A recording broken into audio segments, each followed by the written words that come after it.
Hare Krishna, dear devotees, how are you all doing today on this Thursday evening? Hare Krishna. How Are you all fantastic? Great. Awesome. Good to see you, Namazya Mataji here, Sonal Mataji, Archana Mataji. And Hare Krishna Mataji, then with pranams. Suyash Prabhu also has joined us and joining us here. Actually, Sadhana Mataji had joined 10 minutes before, 5 minutes before the call. That's fantastic. That was Utsahan. Yes, that's Utsahan for Krishna Katha. And then I also have Adili Bhai Patel Prabhu here joining us. Achita Radhe Mataji is also here on the Zoom, and as well as Hemlata Mataji. Please accept my humble obeisances. All glories to Srila Prabhupada. Okay, so what should we do now? What do you suggest? You want to chant one round or what? Or we want to go straight to the Gyati Panchaka prayers? Today is a short class, going to be a short class, like I said. Yeah, because it's a short class, Mataji, we should just go into it, right? We should go and read. Okay, Sonal Mataji says we should go and read. So should we go and read? Everybody agrees to that? Any objections? No, Mataji, please go ahead. None whatsoever? Okay, so. Mataji, but I had one question. Mataji, can we chant? I mean, can we do japa session in other classes as well, like in Bhagavad, like we used to do on Tuesdays and Fridays? So on one particular day, can we just continue doing the japa session? Yes. I just wanted to ask you because, you know, already timings have been changed. So as per your convenience.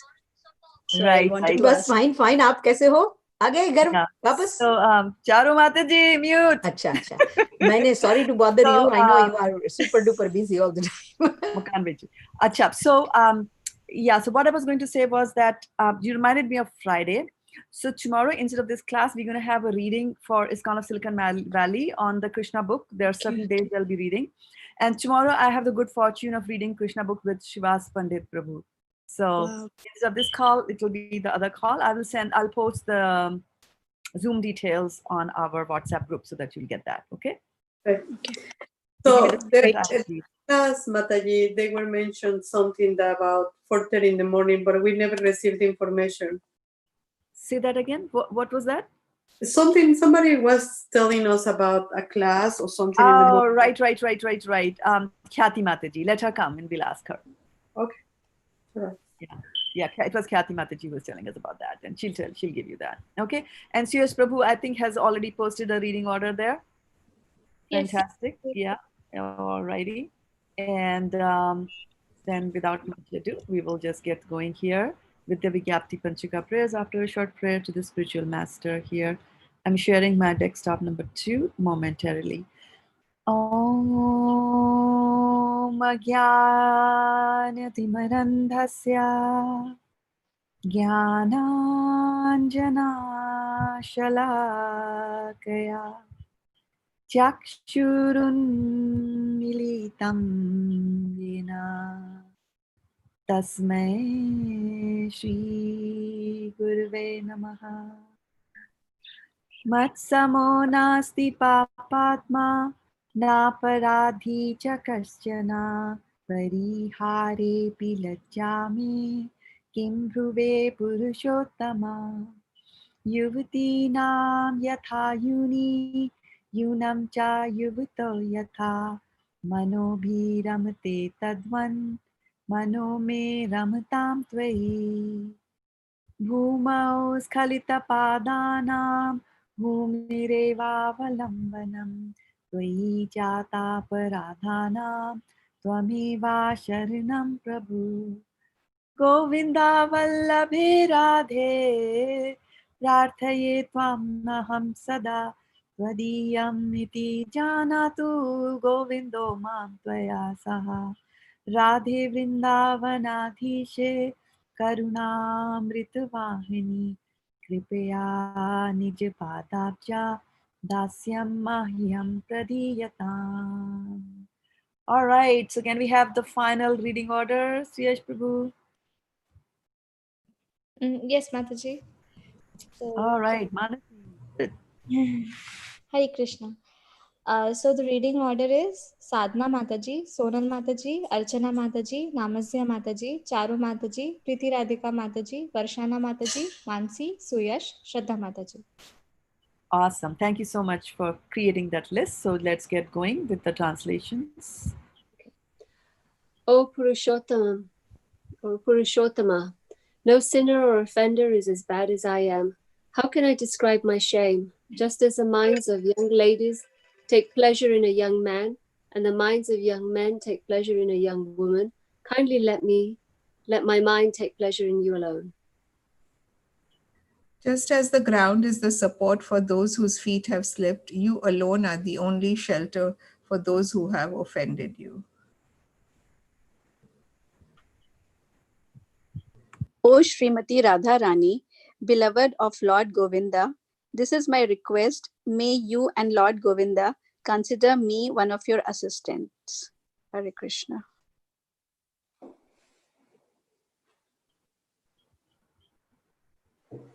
Who goes after Archana? Namasya Mataji. Namasya, unmute yourself. Sorry, I was mute. I'm so sorry.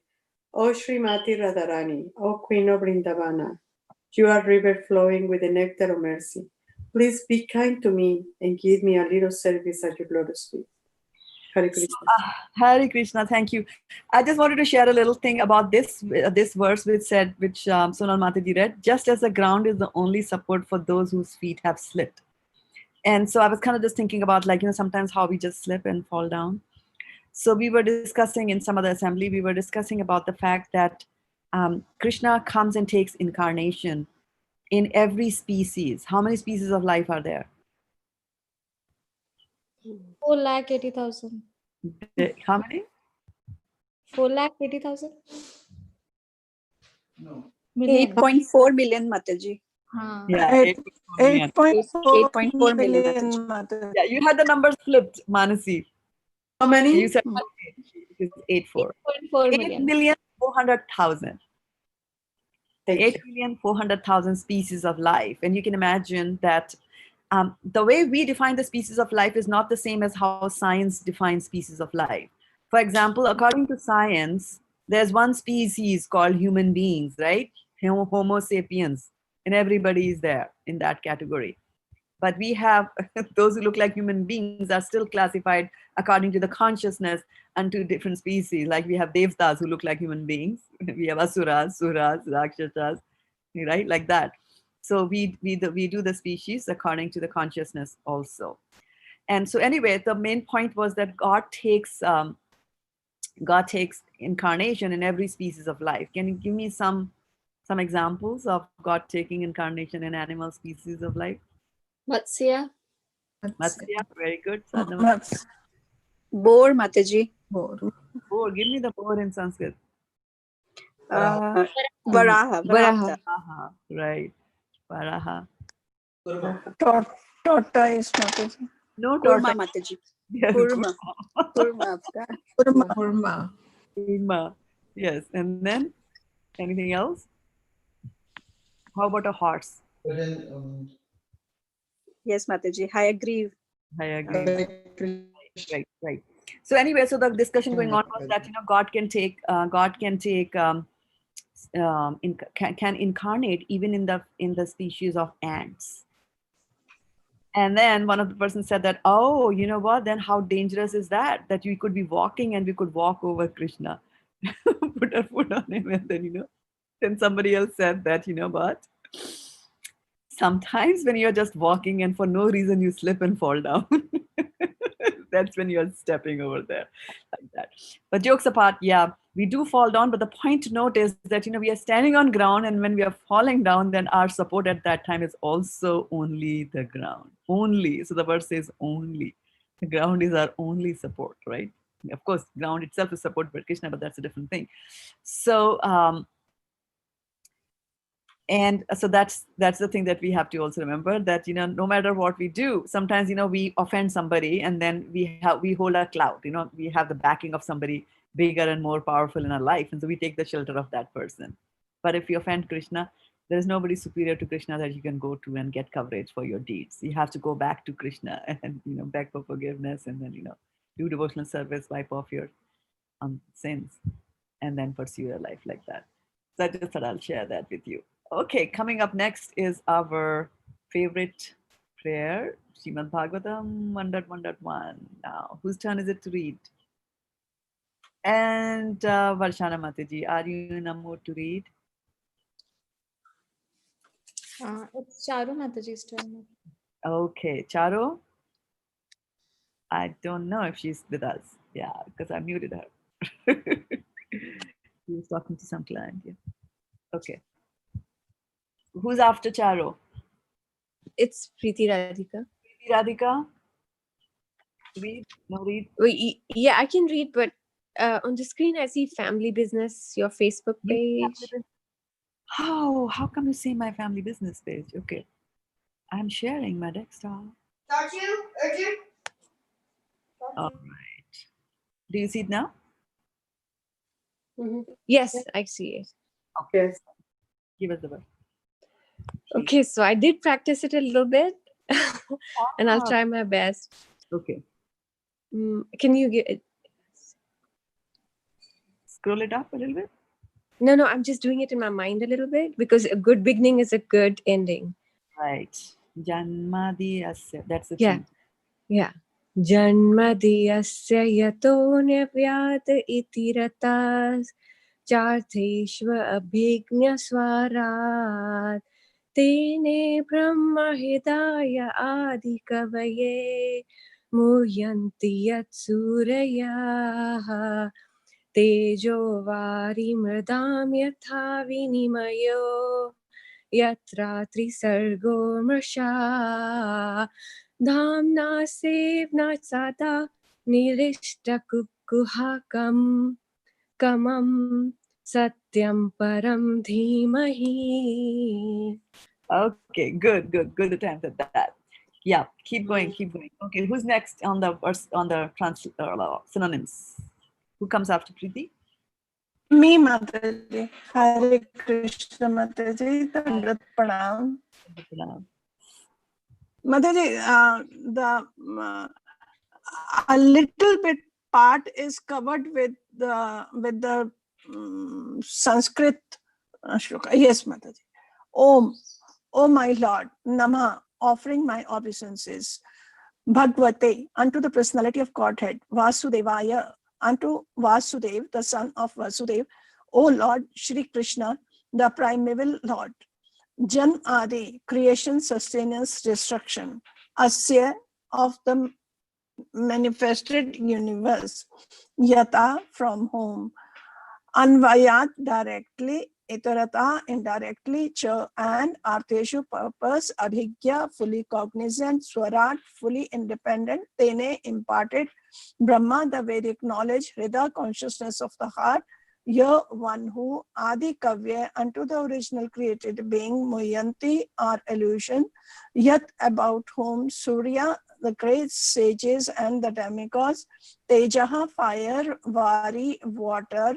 Mridam, earth. Yatha, as much as. Vinimayo, action and the reaction.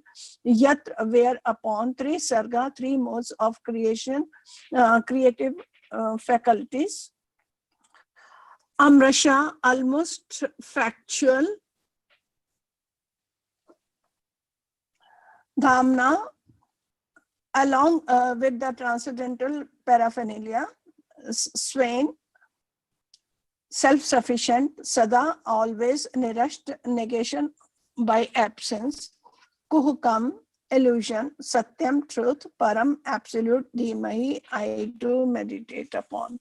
Hare Krishna, Mataji. Okay, now breathe. Now you can breathe, Varshana Mataji.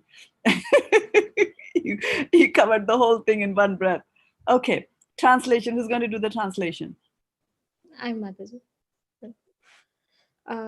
O my Lord, Sri Krishna, son of Vasudeva, O all-pervading personality of Godhead, I offer my respectful obeisances unto you. I meditate upon Lord Sri Krishna because he is the absolute truth and the primeval cause of all the causes of the creation, sustenance, and destruction of the manifested universes. He is directly and indirectly conscious of all manifestations, and he is independent because there is no other cause beyond him. It is he only who first imparted. Um, Mataji will have to school. Yeah. The Vedic knowledge unto the heart of Brahmaji, the original living being.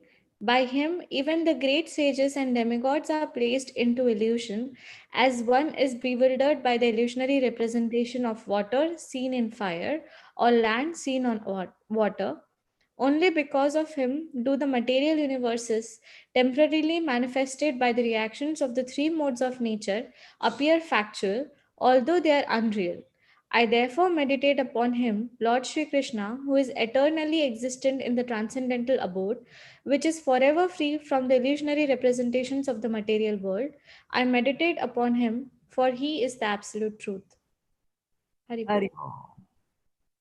Okay, short reflections, few reflections before we go to Bhagavad-gita reading.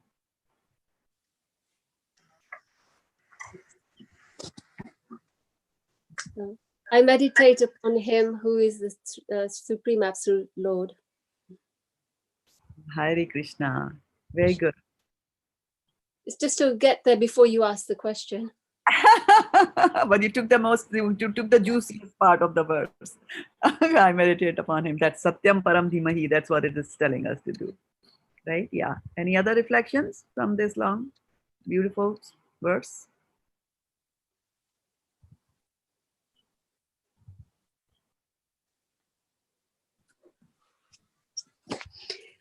Mataji, Krishna is the primeval Lord. He is the cause of all causes, as he says also in Bhagavad-gita, right?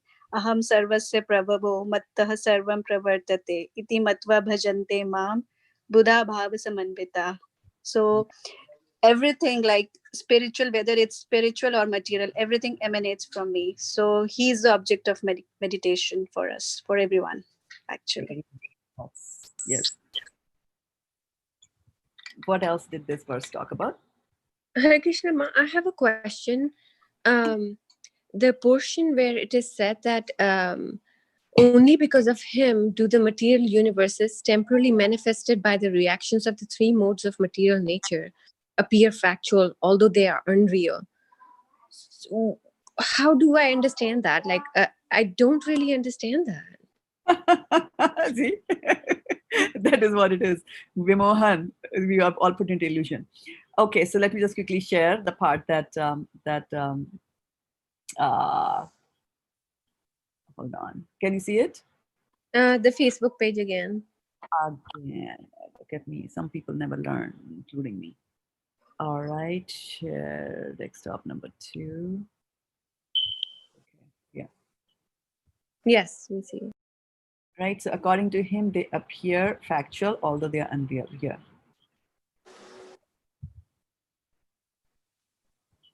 Right? So here, first, the question that we have to address is real versus unreal.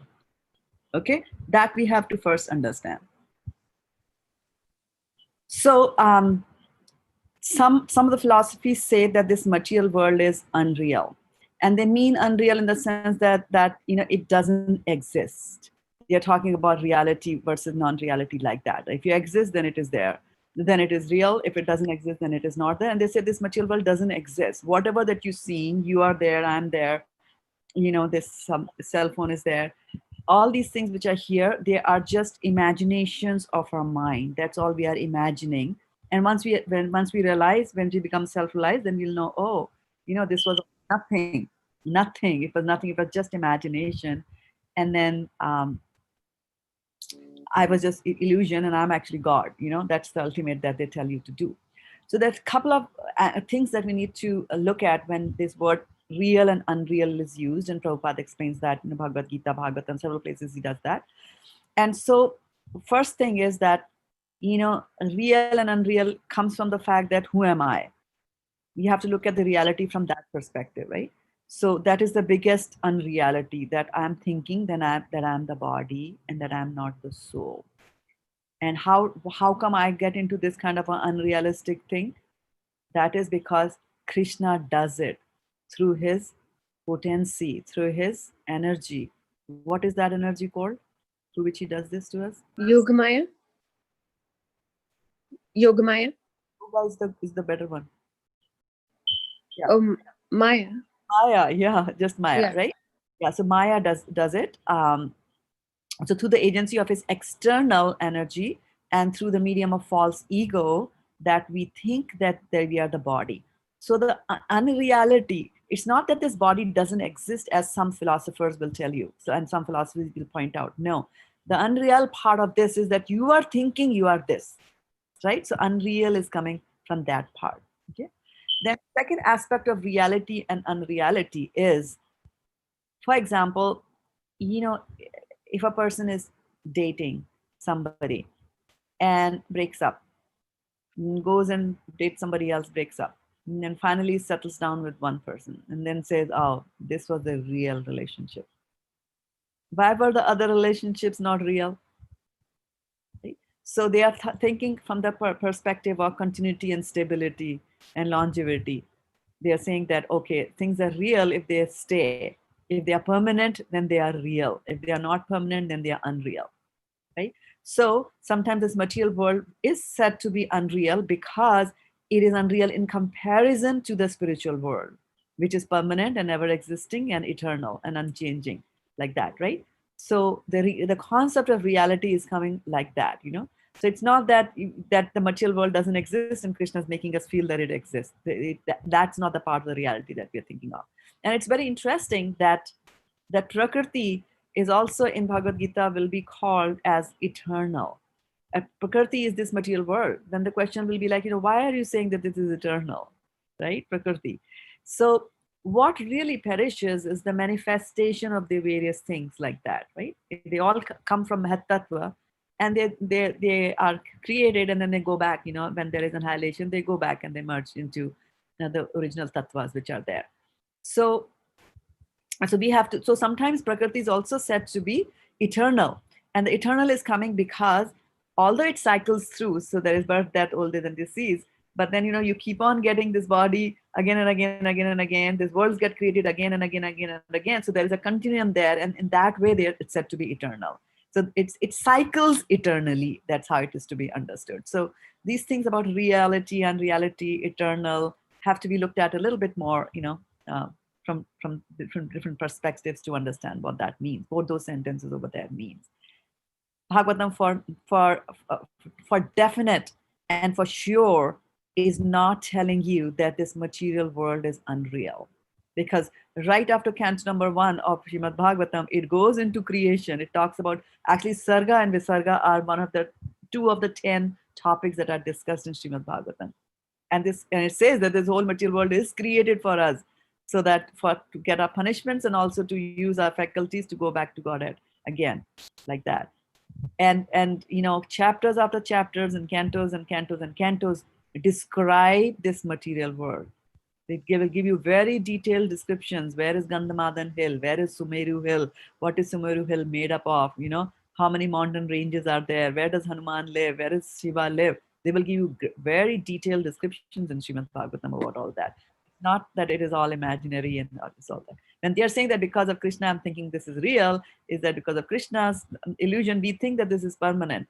And that's why we know that, who was that? Yudhishthira said that, right? The very, very famous story about when there were, when his brothers get killed by the yaksha, they were all very thirsty, so they go to drink water, and the yaksha says, no, you can't drink water, you have to first answer my questions, and they don't ignore him.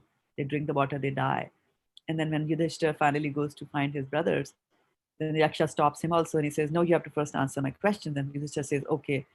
So then he says, what is the biggest wonder in this world? And Yudhishthira Maharaj replies and says, the biggest wonder is that everybody dies. We see everybody dying, but somehow or the other, we think that we will not die. And that is how we live our life, and that is how we make our plans, and we make our actions, and we do our actions as if there is no dying for us at all. And that kind of a mentality also Krishna puts us into that, by thinking that the uneternal, or by thinking that the Chuta is Achyuta, the thinking that the fallible is infallible. That's what we think. Nothing's going to happen to my body. That's what we think, right? And we sometimes behave as if old age is not going to come to us, but it comes. And without our wanting it, and with our no control over it, it comes, and it comes to everybody. That's why it's said to be one of the problems of this material world, like that. Does that? Krishna, where is that reference from? With Which one? with this one you just mentioned, with King Yudhishthira and asking what is the biggest wonder in the world? It'll come in Mahabharata. And I think Prabhupada also mentions that story every now and then. It is not from Bhagavatam. It is not in Bhagavatam. Okay. Because this happened before Bhagavatam, like before Mahabharata happened. This instance happens before that, because they were in the forest and they were looking for water. So it doesn't get covered in Bhagavatam. A very little of the reference to Mahabharata is actually there in Bhagavatam. Very little. Because Bhagavatam starts in the lifetime of Maharaj Parikshit, and Sukadeva Goswami is trying to tell him about his illustrious family and how they were devotees of the Lord. So some of the aspects of Arjuna's earlier days, and then Bhishma Pitama's leaving this, and Kunti Maharanji's prayers, etc., are covered, but they're all post Mahabharata, like that. Post Mahabharata things are discussed in Bhagavatam. Okay, thank you. Hare Krishna, Mataji. Can I ask a question, Mataji? Yeah, please. Mataji, like a mountain is there, and this is a nature, and suddenly the slide takes place, and the half of the mountain comes down. So this is what it means. This is what that it was. Really, it was a mountain, but it is a mountain, but the thing has come down. So it is unreal and real. So is this this is what we understand about this? No. Okay. No. Okay. No, what I was saying was two aspects of unreality. One aspect is to think that I am this. I am this is who I am. No, you are a soul, right? So that at that level, there is unreality in our understanding, right? Because what is real is reality is that I am the soul, and we are confused, and we are thinking that we are the body, right? So that is one reality. And the second real and unreal is that what is not permanent, we are thinking that it is permanent. We are thinking that this material world is there, it will never be destroyed, it will always be there, right? 90% of the people don't believe, right, in cataclysm. They don't even believe that anything wrong can happen, right? We are constantly mauling Mother Nature, and we think that we have her in our control. Yes. That's what we want to do. We want to exploit her, we want to enjoy her. But then once in a while, Mother Earth, shows her power. And then we stay inside the homes wearing masks. Yes. Yeah. Yes. Mataji, Hare Thank you, Krishna. Mataji. Hare Krishna. Okay. Yeah. Charu Mataji, can I take the question later on? Just hold on to that one, right? Why is that? Because I have a hard stop at 8 o'clock, and I want all of you to read the Bhagavad-gita, right? Okay. Do that. Okay, And then, Mataji. and when we'll be doing reflections again, then bring your question again, right? Thank If you. you don't have a chance to answer, just drop it in the WhatsApp group, and then I'll answer it over there. No Just, problem. this Thursday is a little bit, Thursdays are going to be a little bit difficult Yes, for us. Sure, Okay. sure, Mataji. Thank you. Welcome. Take care. All right. So again, I'm going to desktop 2 this time, and it will show us the Vigyapti Panchika prayers, but hopefully we'll have the Bhagavad Gita also. So whose turn is it to read? I'm not going to read, I'm going to pass. So is it Suyash Prabhu who's going to read? Chapter 2, Contents of the Gita summarized. Text 1. Sanjaya said, seeing Arjuna full of compassion, his mind depressed, his eyes full of tears, Madhusudana, Krishna spoke the following words. Text 2. The Supreme Personality of Godhead said, my dear Arjuna, how have these impurities come upon you? They are not at all befitting a man who knows the value of life. They lead not to higher planets, but to infamy.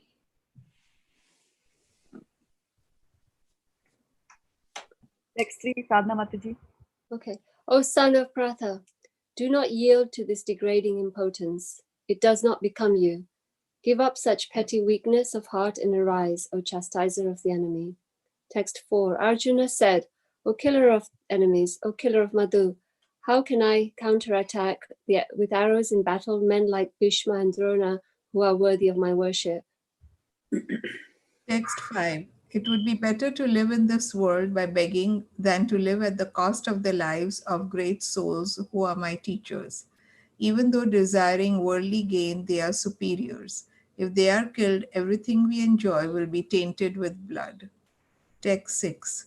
Nor do we know which is better, conquering them or being conquered by them. If we killed the sons of Dhritarashtra, we should not care to live. Yet they are now standing before us on the battlefield. Text 7. Now I am confused about my duty and have lost all composure because of miserly weakness. In this condition, I am asking you to tell me for certain what is best for me.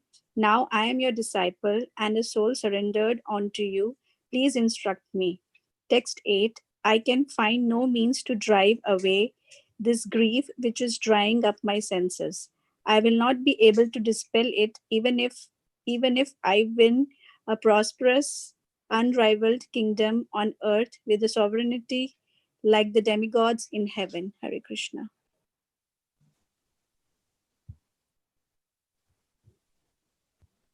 Text 9. Sanjaya said, having spoken thus, Arjuna, chasters of enemy, told Krishna, Govinda, I shall not fight, and fell silent. Text 10. O descendant of Bharata, at that time Krishna is smiling. In the midst of both the armies spoke the following words to the grief-stricken Arjuna. Hare Krishna. Hare Krishna, text 11. The Supreme Personality of Godhead said, while speaking learned words, you are mourning for what is not worthy of grief. Those who are wise lament neither for the living nor for the dead. Text 12. Never was there time when I did not exist, nor you, nor all these kings, nor in the future shall any one of us cease to be. Hare Krishna. Text 13. As the embodied soul continuously passes in this body from boyhood to youth to old age, the soul similarly passes into another body at death. A sober person is not bewildered by such a change. Text 14. O son of Kunti, the non-permanent appearance of happiness and distress and their disappearance in due course are like the appearance and disappearance of winter and summer seasons. They arise from sense perception, O scion of Bharata, and one must learn to tolerate them without being disturbed. Text 15. O best among men, Arjuna, the person who is not disturbed by happiness and distress, and is steady in both is certainly eligible for liberation. Text 16. Those who are seers of truth have concluded that of the non-existent, the material body, there is no endurance, and of the eternal, the soul, there is no change. This they have concluded by studying the nature of both. Hare Krishna. Text 17. That which pervades the entire body you should know to be indestructible. No one is able to destroy that imperishable soul. The material body of indestructible, immeasurable, and eternal living entity is sure to come to an end. Therefore fight, O descendant of Bharata. Text 19. Neither he who thinks the living entity the slayer, nor he who thinks it slain is in knowledge. For the self slays not nor is slain. Text 20. For the soul there is neither birth nor death at any time. He has not come into being, does not come into being, and will not come into being. He is unborn, eternal, ever existing, and primeval. He is not slain when the body is slain. Hare Krishna. Khyati or Niral, I saw they joined. Are you in a position to read? Mataji, Prabhu told they would be listening today. Okay, good. Okay, then back to Sadhana Mataji. Okay. O Partha, text 21. O Partha, how can a person who knows that the soul is indestructible, eternal, unborn, and immutable kill anyone or cause anyone to kill? Text 22. As a person puts on new garments, giving up old ones, the soul similarly accepts new material bodies, giving up the old and useless ones. Text 23. The soul can never be cut into pieces by any weapon, nor burned by fire, nor moistened by water, nor withered by the wind. Text 24. This individual soul is unbreakable and insoluble, and can be neither burned nor dried. He is everlasting, present everywhere, unchangeable, immovable, and eternally the same. Text 25. It is said that the soul is invisible, inconceivable, and immutable. Knowing this, you should not grieve for the body. Text 26. If, however, you think that the soul or the symptoms of the life will always be born and die forever, you still have no reason to lament, O mighty armed. Hare Krishna.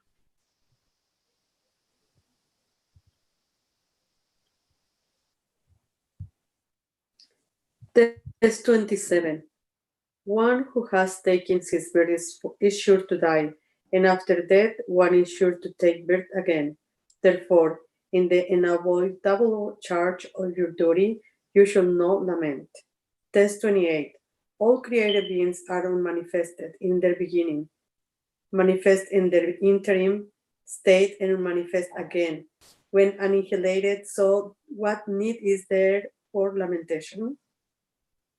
Hare Krishna. Hare Krishna, text 29. Some look on the soul as amazing, some describe him as amazing, and some hear of him as amazing, while others, even after hearing about him, cannot understand him at all. Text 30. O descendant of Bharata, he who dwells in the body can never be slain. Therefore, you need not grieve for any living being. Hare Krishna. Text 31. Considering your specific duty as a Kshatriya, you should know that there is no better engagement for you than fighting on religious principles, and so there is no need for hesitation. Text 32. O Partha, happy are the Kshatriyas to whom such fighting opportunities come unsought, opening for them the doors of the heavenly planets. Hare Krishna Mataji. Mataji, kindly scroll it up. Text 33.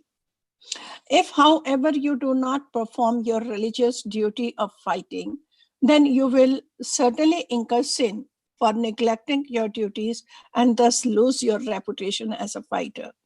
Text 34. People will always speak of your infamy, and for a respectable person, dishonor is worse than death. Hare Krishna. Text 35. The great generals who have highly esteemed your name and fame will think that you have left the battlefield out of fear only, and thus they will consider you insignificant. Text 36. Your enemy will describe you in many unkind words and scorn your ability. What could be more painful for you? Text 37. O son of Kunti, either you will be killed on the battlefield and attain the heavenly planets, or you will conquer and enjoy the earthly kingdom. Therefore, get up with determination and fight. Text 38. Do thou fight for the sake of fighting, without considering happiness or distress, loss or gain, victory or defeat, and by so doing you shall never incur sin. Hari Bol.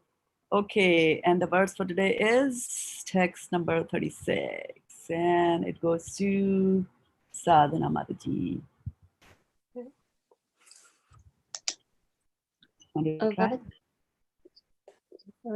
Avachya vadam cha bahun vadishyante tava hita nindantas tava samhartya tyaham tyayam tato dukha tarum na nukim. Avachya, unkind, vadan, fabricated words, cha, also, bahun, many, vadishyanti, will say, tava, your, ahitaha, enemies, nindanta, while vilifying, tava, your, samarthyam, ability, tataha, that, dukhataram, more painful, nu, of course, kim, what is there. Good. What is the Sanskrit for will say? People will say. Vadishyanti. Vadishyanti. And if they are going to vilify, Nindataha. Nindin. Nindataha. Nindataha. is it nindataha? Nindanta. Nindanta. Nindantaha. Yes, 200 points for Sadhana Mataji for catching the N over there, right? Nindantaha. Okay, and if the words are fabricated words, what is he saying for that? Vadan. Vadan. Vadan. Okay, and if something is more painful, Dukhataram. Dukhataram. Taram. dukkataram. And if something is unkind, the words are unkind, then Avachya. Avach. Avachya. right? They should not be said. Avachya. Okay, and then what about the ability? Krishna says, I am the ability in man, right? He says, Samarthya. Samarthyam. Samarthyam. Samarthyaha. Samarthyam. Samarthyam. Okay, good. So now, whose turn is it to read the translation? It's my turn, Mataji. Alrighty. Your enemies will describe you in many unkind words and scorn your ability. What could be more painful for you? Hare Krishna. Hare Krishna. Lord Krishna was astonished in the beginning at Arjuna's uncalled for plea for compassion, and he describes his compassion and befitting the non-Aryans. Now, in so many words, he has proved his statements against Arjuna, so-called compassion. Haribol. Haribol. So what do you say? Reflection time. Best time of the day. Reflection time.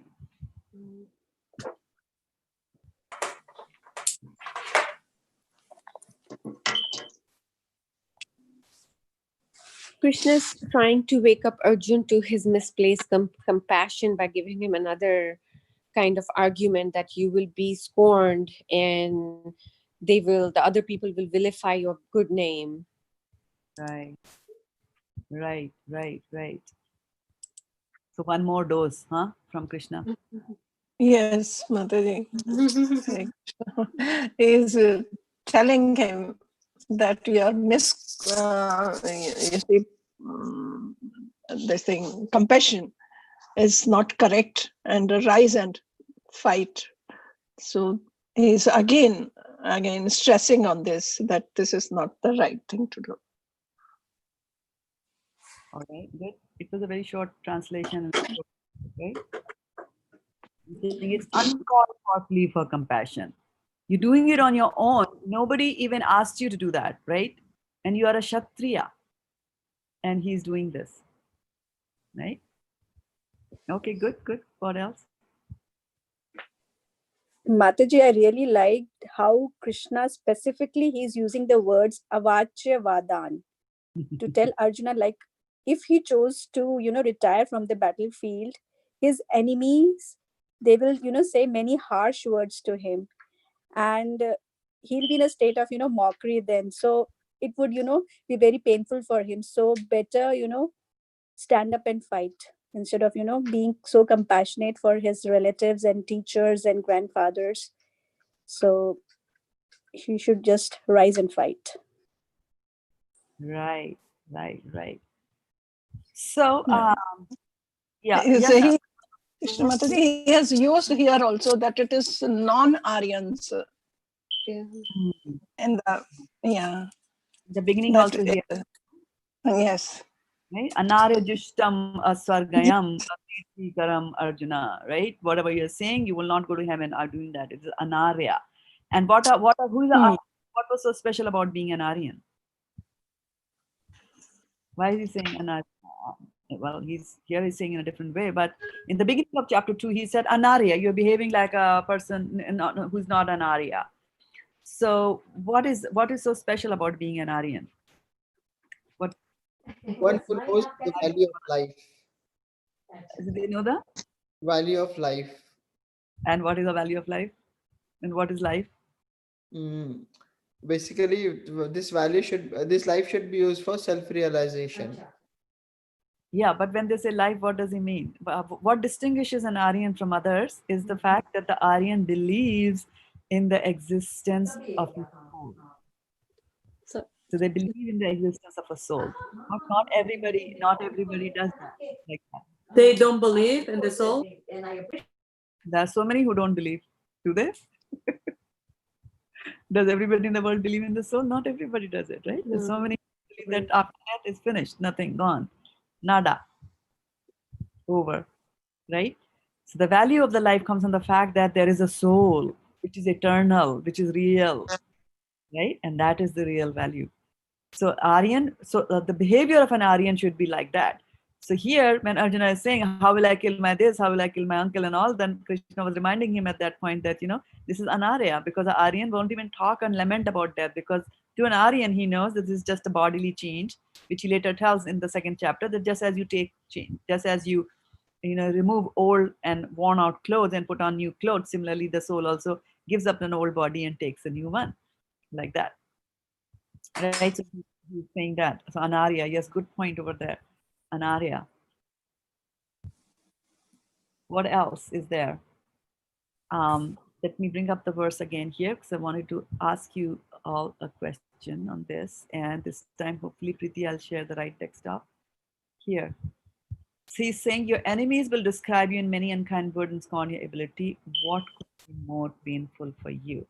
Now, do you ever feel painful when people vilify? Yes. Yes, Mataji. Many a times.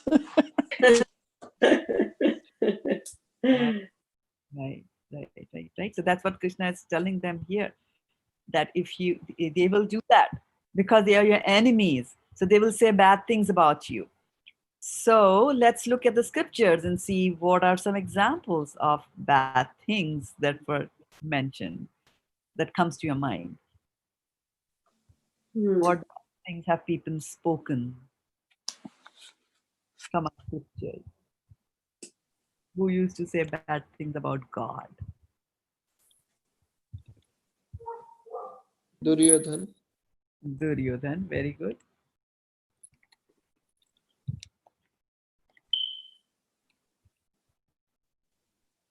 Only Duryodhan? Who are Duryodhan? Hiranyakashipu. Hiranyakashipu. Yes. What was Hiranyakashipu saying? He said, there is no God. You believe, he tells his son, you believe in me. I am there. Where is your God? Is your God in this pillar? And then, you see, he comes out and helps him. But he did not believe that God is there.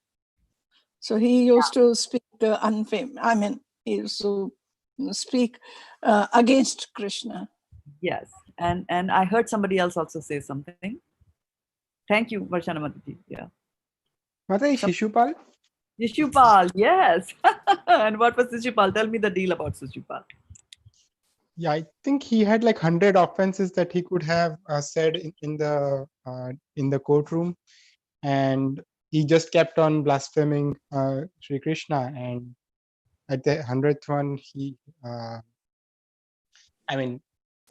Sri Krishna used the Sudarshan and killed him. Chakra.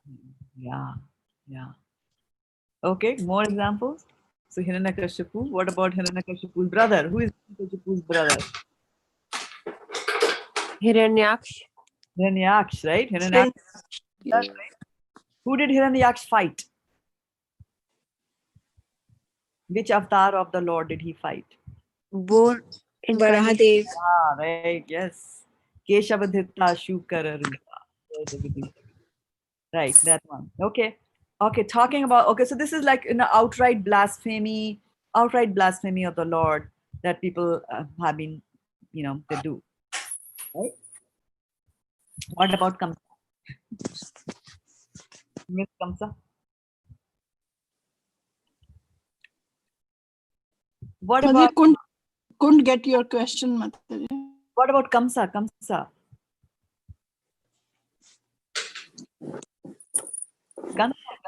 Guns. He was against even Krishna's birth. Yeah. He wanted to kill Krishna the moment he comes into this. Yeah. Even before he was gone, came. Even before Krishna was born, he was antagonistic about Krishna. Okay, so this was blasphemy against Lord. But what about using bad words against others, not God, but others? Do you know of any instances from the scriptures that you have read?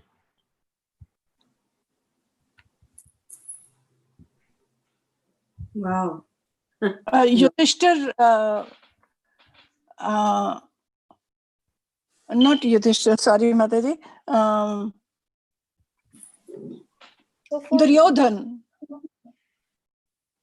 Yes, Duryodhan, yes. And just elaborate on that, give the example. Yeah. It just washed off my mind. It came to my mind and it just gone.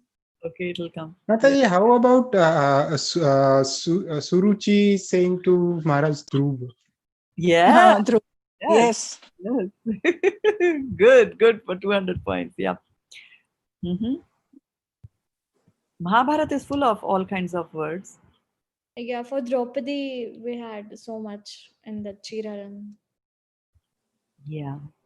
And Daksha criticizing Lord Shiva. Calling at him her what? target. Yeah, monkey faced. Yes, and then he lives in Shamshan, like a crematorium. So you see, so we have got so many examples of people blaspheming and people saying, and then of course, Radha, when the gopis used to go out for dancing, there were some people who would say things, right, about them, about the gopis also. But did the gopis care about that? They didn't. No, right? not at all. Yeah, they're in the mood. They are devotees of the Lord. But here, if you go back and look at the verse again and see how did Krishna address Arjun, by which name did he call him? Did he call him by some name? In these verses, what is he calling? Let's go back a little bit. He is not here. 2. In the vicinity. What name is he calling him?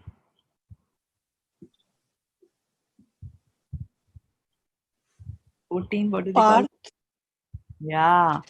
O son of Kunti, right? So what does it mean, O son of Kunti? So he is addressing him every now and then as O Partha 21, like that, right? So he's addressing him as Parth. So what does that mean with respect to our verse of today, right? He's reminding him of his good lineage, and then he has to uphold their principles. Exactly.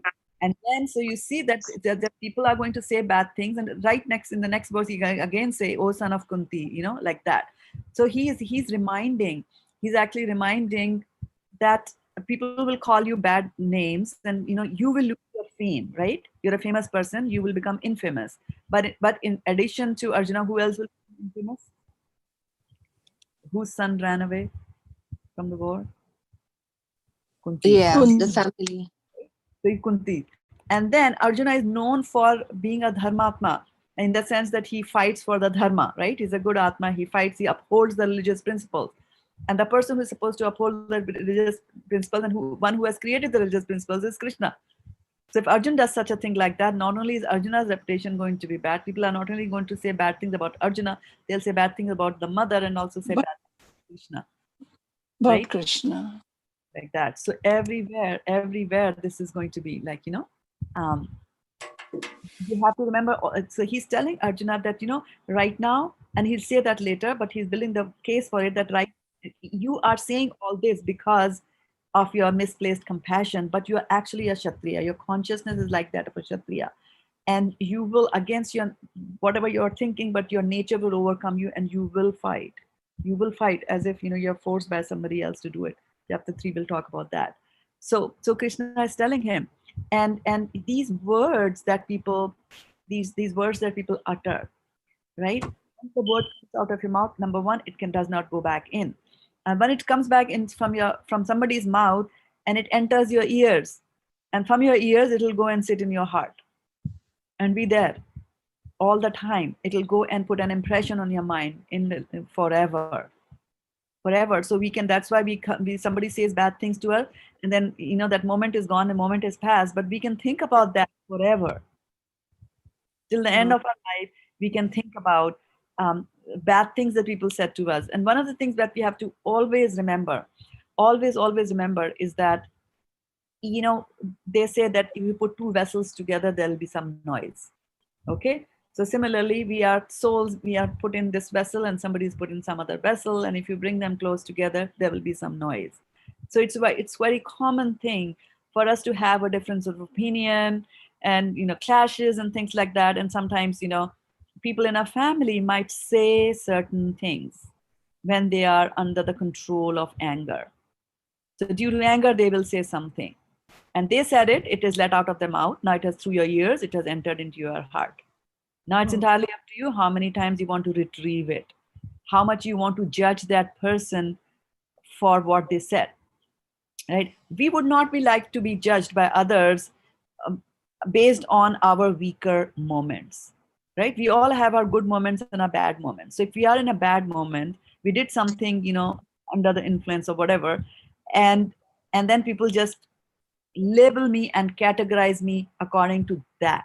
Then we protest and say, that's not fair. That's not me. That's not how, it was one of those things, like I was sick, I was hurting, I was in pain, and that's why I did that, or I said that, like that. We try to give, all these kinds of explanations for our bad. But then the same rule applies to others as well. So when somebody says something to you in anger, just ignore it. They said it in anger. They did not even mean it. Right? Under anger, we are not even in control when we are under anger, right? We don't even know what we said. It just comes out like that. So similarly, other person also, when they're saying bad things about us, then we should just, give them that that benefit of doubt or whatever, that give them some credit that, they are under the influence of Krodha. And so that's why they're saying whatever they're saying is not true. So the choice is really ours, that when somebody says insulting words to us, how much do you want to hug and live with those words? Let not other people define you, right? Because as many number of people are there, you will get as many definitions, as many moods that, even one person has, you'll have as many definitions. One day you'll be very good. One day they'll call you very nice. Next day they'll come and call you very bad. So let them not define you, We are all souls and we are servants of Krishna. That is our only definition. Like that. Hare Krishna, Mataji. The other day you said, how do you react? It depends on you. So I really took it very to my heart. Yes, I mean, it is my reaction to the other person's anger. So I have to be cognizant about my own self. How do I react about it? Exactly. Yes. Yes. It helped me a lot, Mataji. Thank you so much. You're welcome. Yeah. So between stimulus and response, which somebody stimulates you, and response, you have the freedom to choose. You have the freedom. Just that we don't realize it, and we let our senses overpower us, and we let our senses take control of us, and we become slaves to our senses, and then we suffer. We means the soul suffers like that. So we have 2 more minutes left to 8 o'clock, and if Charu Mata is still here, Charu, you can ask your question with us. Hare Krishna, Mataji. Sorry about that. I stepped out for a few minutes. What I was saying that when I forgot my question, but we're mentioning about trying to think. So can't remember, Mataji. I should have written it down. The topic we were discussing about something, but it's okay. It will come. Hare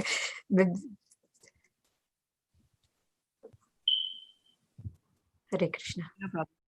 Yeah. Mataji, just very fast question. Sorry, that's not in the class. I just want to know who is Rama? Who is Ram? Okay. Brahma. Brahma? Okay, yeah. So when this universe is created, and universe, as you understand from science, the galaxy, right? So this is created periodically and destroyed periodically. So when the galaxy is created, or we call it Brahman, so Brahma is actually a soul like you and I, but it's a devotee of the Lord who has done and performed certain steps, right? And he's doing devotional service for a long time without any breakages for 100 lifetimes, and do some more things, and then you qualify to become. They take the post of Brahma. So Brahma is just a post of the engineer of this universe. So Brahma is an engineer. He engineers this whole universe. So in the beginning, there is nothing. Then Krishna will come and impart him some knowledge. He gives him Bhagavatam actually. And then from that knowledge, Brahma is able to create. So then he will create all the species of life and like that. So he's really the engineer. And because to engineer this entire universe, you require a lot of intelligence. And that's why you see Brahma with 4 heads, because he's many, many times more intelligent than we are. Okay. Thank you very much. So if you want, you can be elevated to the level of Brahma, right? You just have to do these things. But remember that Brahma still lives in this material world, will still have, death in the end. And he has this whole task of managing his world. Someday Ravana will come to you and ask for a boon, and someday Hiranyakashipu will come and ask for a boon, and he has to, he has to take care of all that, and annihilations, creations, and then he has his own worries, yeah, like that. Is he the one that you sent me a picture where he has a lot of universe around him in his? That's different. Okay. Yeah, that is Mahavishnu. Yeah, that is Mahavishnu, from whose body these universes come out. So Okay. Mahavishnu is dying, and then from his body these universes come out, and in each of the universe there is a Brahma on the top of the universe. Thank you very much. You're welcome. So it is good to see you all here. And Bhakta Rohit has also joined us here. Good to have you, Bhakta Rohit, here. And it is past 8 o'clock, so maybe we should call it a day here. Unless you want to join our corporate book distribution group and take some action items, I'll be very happy to have you here. we are running behind our target. I need to distribute, for whatever remaining days that are there in August, I need to distribute 72 Srimad Bhagavatam sets. So if how many? 72. God, I don't know. So our only thing that I have is the blessings of my spiritual master. So I know this will happen. The only thing that I don't know is how it's going to happen. So we're going to have but nevertheless, I can see Suman from that meeting. She runs the meeting. She's already joined the call. So so if you know of somebody who's in need of a Srimad Bhagavatam set, they're already paid for, even if they are in India, let us know. Okay, you can write on that WhatsApp group. We are standing by to ship Bhagavatam sets to you. Mataji, I can stay for the meeting, see if I can help. All right. You want to stay for the meeting? Why don't you join? Why don't you join the corporate book decision team itself, Mataji? We'll be so happy to have you. Right. I'll join. I'll do my best. I'm not sure what I can do, but okay. Good. Right. Suman will be happy. I know Suman will be very happy for that, for doing that. And Apara Gorangi has also come. Okay, so those of you who are watching us on Facebook, thank you so much for joining the call. Vancha kalpatarubhyascha kripa sindhubhye paridanam pavnebhyo vaishnavebhyo namo namaha gopremanande hari hari bol. Thank you, Shraddha Mataji, so much. Thank you, Suman Mataji.